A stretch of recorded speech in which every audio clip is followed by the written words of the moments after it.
We're here with Chris Braswell, edge rusher, Alabama, soon to be edge rusher in the NFL. Chris, of course, you know Rick Spielman. I do. I work with Rick a lot, so I'll be interested to hear your stories about your interactions with him. I have some that may not surprise you at all, but we're here to talk about you.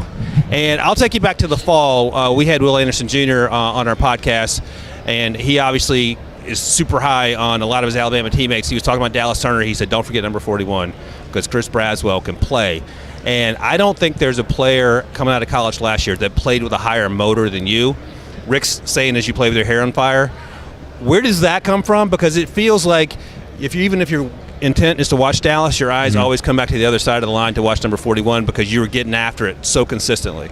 I'll just say, just like being from Baltimore, just the grit and the chip on the shoulder. I got a term that I used to use in the locker room: just get cruddy, just go out there and just wreak havoc on the field. And that's exactly what you did. Yeah, let me ask you this question because people are going to want to know this. Okay, Will Anderson, and then you hear Dallas Turner, and then everybody's watching 41. The football people know, but how patient did you have to be, or how did that keep you motivated to become the player that you became down at Alabama, even though everybody was talking about the other two? Yeah, they those guys that you mentioned, they are great players. We all learned from each other and everything. Just had to keep my head down and keep working and just wait for my opportunity. And we all, everybody knew that all three of us can play and everything. And even my junior year, they made a package where, I can get on the field and everything like that. So for me, it was just all about the opportunity and just, keep my head down and working, and then all of us learning from each other. So when that opportunity come, I could take full advantage of it.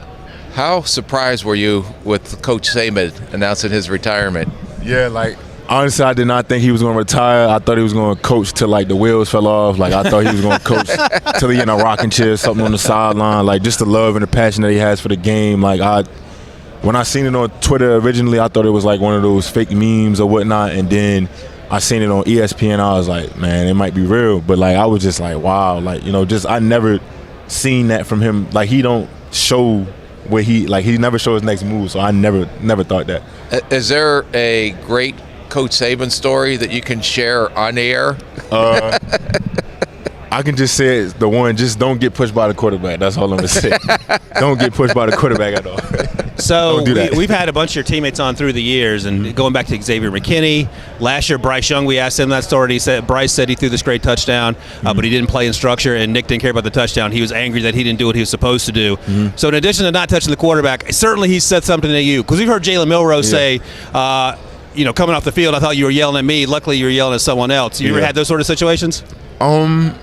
Yeah, I think one time in spring ball, it was a play where I think I had fire zone man or something, and it wasn't my fault. I came onto the sideline, he started yelling, and I said, I thought he was yelling at me. I was like, Coach, me? Then I turned around, I seen somebody else. I was like, oh. It was a deep breath and everything. I was like, you didn't care who he was yelling at, just as long as it was I just wanted to make sure it wasn't me. You don't want to get yelled at by him or whatnot. Knowing all the guys at Alabama and always great players coming out, and this is another very, very strong class. But I asked these guys on TV last year, which put them on the spot. So I want to see how quickly you can respond and react. You can bring one dude with you to the NFL. That's in college right now? That plays on the Alabama football team that's coming out. Deontay Lawson. Yeah. No question? No question. Yeah, Deontay You didn't hesitate either. Huh? Yeah. You didn't Deontay hesitate. Lawson, you know what I'm saying? So, he always put the team first, been through a lot, and he's a great player. He got all of the tangibles, accountable, disciplined, great leader last year on the defense with us as well. Yeah, and he decided, I think, to come back, didn't he? Yeah, he did. Yeah. He'll be a player next year? Oh, for sure. Yeah, for sure. He'd be sitting right here next year, right in the same seat. Hopefully he aims higher than that. We'll see what happens. Yeah. But I want to ask you about another teammate of yours who's here this week as well, J.C. Latham, the right tackle, and you went up against him every day in practice. Other than the fact that he's enormous, what makes him so incredibly good at his job as a right tackle, and how he's going to transition probably to being a really good player as soon as he gets into the NFL? Yeah, a lot of people they don't think he's athletic, they don't think he can move his feet, but he's very athletic for his size. He's strong at the point of contact, knows how to switch up different sets when it comes to different pass rushes and everything. Like you said, I've been going against JC ever since he was a freshman, so I know all of his moves. He knows all of my moves, so we just go out there and just be Who wins the most in practice when you guys go against each other? 50-50. Yeah, 50-50. If you look in the dictionary under definition of heavy hands, you Right. can feel him when he puts his hands on you when he he's punches you. strong. Yeah, so it's like, you got to be smart with him. You can't just run down the middle of him and think you're going to overpower him and whatnot. So you kind of got to finesse it and switch it up a little bit. What is your best game this year? And I was on the sideline for the Tennessee game, and you guys kind of took that over at the end in the second half. Yeah. But what game do you think most teams are asking you about? I've seen a lot of teams ask me about Texas A&M, Tennessee, and Texas Auburn. A&M you put on a show too. A little bit of Ole Miss too. Yeah. So do you see yourself at the next level as a 2-point stand-up 34 guy, or do you see your hand in the dirt? I see myself hand in the dirt. Okay. Like last year, we kind of dropped here and there, so it was easier for me to be in a 2-point. But I honestly can rush from both. And that's going to be where you make your biggest impact, you think, as a rookie? Yes, sir. All right, let me ask you this. We're going to ask you a couple social media questions. Rick's a big social media. I think he's a YouTube star. As big as Coach Saban is. I don't think he has no social media accounts. Then he and Rick are doing the same thing, I think. Who's your football GOAT? My football GOAT. And let me, before you answer, is this a Baltimore throwback or is it something different? Like, what you mean by GOAT?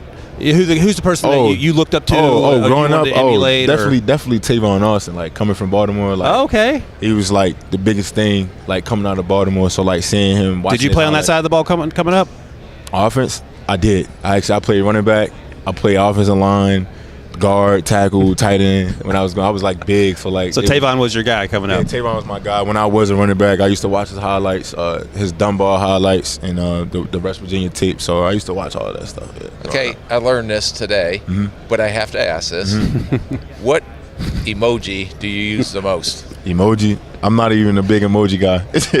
I don't even really use emojis like that. Thank you. Okay, you're like me and Coach Saban. I don't know if that's good or not. I don't be using them. I guess the laughing emoji or something like that. Like, that's what I'll probably put the laughing. We're gonna have to reconvene with the social media people. They gave us these questions. A lot of you guys aren't using emojis anymore. Yeah, I don't think nobody really using emojis like that. Coach Saban doesn't send you emojis when he texts you in the group. He calls you on the dial. You probably don't even know what an emoji is. What are you gonna do everything this week? Yeah, I'm doing everything. How do you feel? I feel great. I feel confident. And I was gonna ask you how fast you're gonna run. Oh yeah, that I just had to. You see that tomorrow. You have to wait and see. Yeah, wait to see. Okay. Will you run faster than Will?